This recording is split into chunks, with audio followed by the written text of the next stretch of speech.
Big news, guys! Today marks the 2-year anniversary of Console Peasant Quotes, and for that, I decided to make something awesome. Now, it's not going to be ready for a while, but if you like parodies, animations, and the Fairly Odd Parents, then you'll love this. Now that vague nonsense is out of the way, let's jump right in. Apple has more screen. Samsung has shittier screen. Lol. Apple buys Samsung's displays. Oh, that would shatter my world to be that wrong. And that instantly, too. This dude is lucky that his name was blurred out. You have a second chance here, man. Just be more careful about your bullcrap. Obviously, Ryzen 3. It even stays cooler with a stock Wraith fan compared to either of the Intel that have liquid coolers. Actually, he's right. My Ryzen 7 stayed cooler with a stock fan than any other processor in history did with a liquid cooler. I mean, yeah, my computer has to be off for that to be true, but I don't bother with semantics, so... yeah, it's a pretty big deal. I see a lot of angry gamers saying that I'm driving up graphics card prices. Dudes, get a PlayStation. Why would you game on a PC anyway? They cost 10 times more and PlayStations have just as good graphics and are much more simple to set up. Gaming on a PC does not mean you have a bigger willy. Yeah, I don't think it's about having a bigger willy, but it's also not exactly your fault that these cards went up in price. This is simple supply and demand. As this crypto mining thing got more popular, manufacturers bumped the prices up, but I do need to talk about this because this price increase is unbelievable.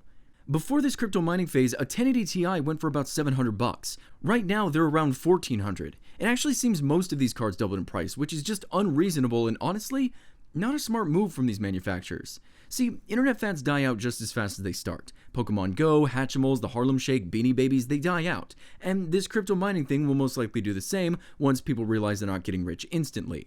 If and when that happens, these non-gamers who built these crazy mining computers will probably end up selling these high-end cards for next to nothing.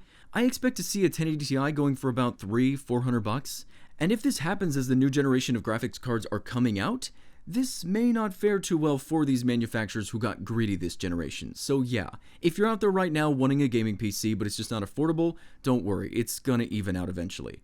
Oh, but back to you. Screw off trying to tell people what platform to get. Why would I listen to some guy who doesn't know anything about computers in the first place? Stick to your RC videos, and if and when you learn about computers, then you can give some advice. Of course it makes more sense to cry like a little kid only because you didn't get your confirmation. So for little dumbos like you, PSN has more active users now than Steam. Software sales are also better on PS4. So the PS4 alone is the better platform because there are just more relevant games. Like numbers prove. But all the PS4 owners are also all idiots, I guess. You must have a sad life, kiddo. Okay, numbers I can work with. So Steam has 125 million active users, and PlayStation has 70 million, with only 110 million documented users. Not even close, but you know what? I'll give you the benefit of the doubt here. Let's take a look at software sales. Okay, so here's a list of the biggest titles and how many sold on the PlayStation. Very nice. And here's a list of the biggest titles on Steam. Turns out PlayerUnknown's sales on Steam alone beats all of Sony's top sellers combined. Ouch. Numbers, right? What you gonna do? Barry, PC is pay to win. You wanna know why? People with high-end PCs have the advantage over low-end PCs because of FPS. A PS4 Pro does not have the advantage over a standard PS4. This is why I prefer consoles. You know, I hear this one every so often, and it's not exactly wrong, but it's also only half right. See, if you're a single-player only gamer, then you have nothing to worry about. If you do play multiplayer games and your computer can only output 30 FPS, then yeah, you may have a hard time competing. But so long as you can hit that 60 FPS mark, you should be okay. I recently got a 144Hz monitor, and I only game on that thing now, but I still have no greater advantage because those extra frames, other than feeling amazing, don't give me an advantage. I actually have to be fast enough reactionarily in order to utilize those frames, which, if you're that fast already, the frame rate isn't going to matter. From my experience, it definitely makes the gameplay more responsive and more comfortable, but it doesn't give you an advantage. Otherwise, esports gamers would only use 144Hz monitors, which they do not. But even if they did offer an advantage, most online games match you with people who are just as good as you are, so you're not put up against top-tier people all the time. Now, this doesn't go for every game, but for the most part, it's not as big as an issue as most people would like you to think. It's actually very similar to the example you gave. Just the same way a PS4 Pro doesn't give you an advantage, neither does buying the more expensive components. So Asus is a pretty big name in hardware. They make graphics cards to Bluetooth adapters, and they sure know their stuff. So I guess I should just trust them when they tell me that this is what 1080p looks like. I never understood why companies market like this. I just imagine a couple of dudes sitting on a couch watching TV when some random ad pops up like, "Did you know 1080p looks like 240p? You'll never unknow that." Like they just blew the lid off some secret. It's ridiculous. You see? PC players talk about how they're better, and then you see them using a console controller instead of their keyboard. God, we get it! Why do you have to keep shoving it in our faces? More options are a bad thing. Having the ability to pick and choose the way you want to play a game is stupid. Why am I wasting my time with this machine that gives me the ability to use any controller I ever want to? God, you really made me feel like I made the wrong choice here, but you don't have to be such a jerk. But we can't even see in 4K. Why would I want or need 8K? Oh God, roll the infomercial.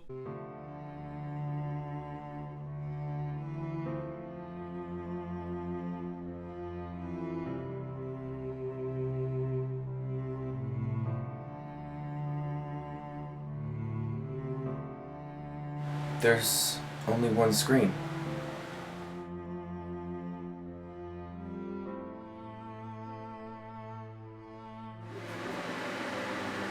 I can't see it! But here at Fantai Consumers Inc., we want you to know that the human eye can't even see in pixels. Therefore, video games don't even exist at all. This video was brought to you in part by Hell and the Ad Council. You need another stick of RAM. That's why there's two RAM holes? No, you don't. I'm sorry, but you must be new to computers. You get a motherboard with as many RAM holes as you have gigabytes of RAM. So in this case, 2 RAM holes for 2 RAM gigs. You what, mate? I know, computers are complicated. Guys like you should just buy pre-made ones and leave the building to the experts. As a computer hardware technician, that pisses me off. I honestly thought that I could not read anything that would surprise me. I legitimately thought that I'd heard the worst of it years ago, but this is easily the dumbest quote I've ever read. Congratulations on actually making it to the top, and for the love of God, I hope you were trolling. Otherwise, you're screwed. PC is the only platform with mods. That isn't true. I can play mods in Grand Theft Auto on my Xbox, but I can run Minecraft mods that is strong enough. Consoles have mods, but I would assume only approved ones, and depends on how powerful you build your PC. Yeah, they do, just have to hack them into the game. I'm a good hacker, by the way, and yeah, if I build a PC, it's gonna be super strong, like, so strong, and it can run Minecraft mods. Wait a minute. The way you speak sounds oddly familiar. Donnie Trump, is that you? Yeah, they do, just have to hack them into the game. I'm a good hacker, by the way, and yeah, if I build a PC, it's gonna be super strong, like, so strong, and it can run Minecraft mods. Yeah, I thought that was you. Well, good luck with your computer, man. I hope you get those Minecraft mods. I suggest starting with that wall you always wanted. Maybe you can make Microsoft pay for it. By the way, guys, I think there's a slight problem. My Xbox is overheating, I think. Feels like a mini fireplace. Is it a Red Ring of Death level issue? No, just feels a lot warmer than my Xbox One. But it's because it's working harder. It's all good. No? That's a real issue you should probably get fixed. I love the mentality, though. You're just sitting there at the lake and you notice your brother drowning. Hey guys, is he okay? Oh, no, never mind. He's just swimming harder than everyone else. It's fine. Steam is more popular and cheaper and overhyped compared to Origin and Uplay. People flock there. Tons of pissy developers know this, and that's why they make Steam exclusives. Neo is an example of a Steam exclusive. Can't get it on GOG or Uplay or Origin. If you say that is an anti-consumer, that you're not locked out unless you suck on Gaben's then you PC f***s really are huge hypocrites. Also, Steam sells you licenses to play the game, not ownership, which is anti-consumer and a lie, because Valve keeps saying your games in your library. Lol. What the f***, you liars? Compared to GOG, which is pro-consumer. Why? Because they sell you the game, not a mere license, and they hammer that point in. Also, PS4 game discs aren't mere licenses, you PC beggars. Oh, crap! You were so close! I almost agreed with you until you said that last part. If PlayStation shut down and you tried playing those games that you owned, it most likely wouldn't work. The second you get a disc and you put it into your system, what happens? You have to download the game or some updates to literally allow the game to work. The same way Steam licenses games out, so does Sony and Microsoft. It even says that in the EULA that you signed when you purchased your console. Did you read that? No? GOG is amazing though, I recommend that 100%. You see, consoles don't need complex cooling because they use the most power-efficient parts that can match a $2,000 PC, and at half the power. This liquid cooling stuff is so dangerous and isn't meant to be used with hardware. Meanwhile, I've got my Xbox One X, and it crushes any PC I've seen so far. Have yet to see one that can match my Xbox One X. Lol. Shame Destiny 2 isn't crossplay. I love showing PC gamers online what real hardware is. Seems like you suffer from the just vague enough to intimidate me but not knowledgeable enough to scare me syndrome. Most people who say things like this don't even know the specs in their consoles, not to mention what they compare to. But let me give you an example of what you sounded like from a person who does know what they're talking about. My 4th generation iPod Touch is so powerful it doesn't need cellular data. Why would anyone buy a new age smartphone when they could have simply bought this? Too bad Call of Duty Zombies doesn't run well on this thing anymore, otherwise I'd show you what true hardware is. And I'll just leave you with this advice. Know at least what you're talking about before you post online. Dark Souls 1 Remastered for Switch is going to be announced in 6 days! Ha ha ha ha ha! The Switch can only play Dark Souls 1? Ha ha ha ha ha! PC Master Race beats that! Add that with 60 FPS on PC! The Switch sucks! Can you play Dark Souls 3 on the toilet though? Checkmate. Ooh, that's a win! And the PC elitist is out of there! Maybe don't be such a prick next time and that crap won't happen. 1080 would still only play at 30 FPS, lol. You would need 2 1080s in SLI to be able to play at 60 FPS. You are used to 30 FPS, seeing as how you have a 1050 Ti or are used to playing on low graphics. Did you just mock the 1050 Ti? The 1050 Ti will play GTA 5 on ultra settings at a 40 FPS average. Turn grass and shadows down, maybe population density, and you're stable. Why would you possibly need 2 1080s just to play a game at 1080p, when that's not even hard for the original Xbox One to do? Is that why they're not allowing cross-platform play? They're not doing crossplay because it's a bad business move. If you're at the top when it comes to gaming platforms, why would they do crossplay when they lose money from it? No, Sony wouldn't lose money from it. They are, however, going to lose money if they don't jump on board. See, every other platform has decided to let you crossplay with at least the PC. With this in mind, if I'm looking into getting a console and I have a few friends who play on PC, why in the hell would I buy the one console that would restrict me from my friends? Oh, but in other news, if you want to play Fortnite with your friends and you have a PlayStation 4, you now can. Epic Games made themselves a workaround, which is really cool. Don't tell Sony.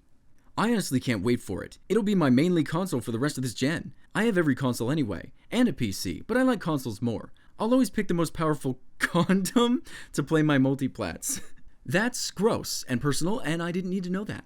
I don't know why you pledge loyalty to PC when Silicon Valley is run by capitalists of industry who just consider you human capital and artificial intelligence is just gonna kill you someday. Wait, a second crazy celebrity guest? What an episode. We had a visit from Donald Trump and now Alex Jones is here. Hey, thanks for coming, man, and I promise to be on the lookout for that killer AI in my computer. But now the new super sapien will merge with AI and become Homo erectus siliconus. So we have a comment thread from a video about Shadow of War. Remove microtransactions, then I'll buy. Then you're not a true fan. I love that. Not a true fan? A true fan of whom? Warner Brothers? No, I don't just fanboy over some random company that tries selling crap to me over and over again. Or are you talking about a fan of The Lord of the Rings? In which case, I kind of agree. I think Gandalf would have wanted microtransactions in the Mordor games. Seriously, if he could have paid money to Warner Brothers to have strong orcs instantly on his team, I think he'd go for that. That's a good movie idea, actually. Gandalf is faced with a massive problem. He whips out his money sack and then his wallet, in that order, and then buys the problem away. The movies wouldn't have been 1,000,000 hours long, the day is saved, and microtransactions are the good guy. And they all lived happily ever after. I'm an Intel and Nvidia person. AMD fails. They've always been second, and they will stay second. I don't know why anyone would want that so much. The more competitive these companies are, the better it is for us consumers. Say AMD comes out with an awesome new line of processors that smoke Intel.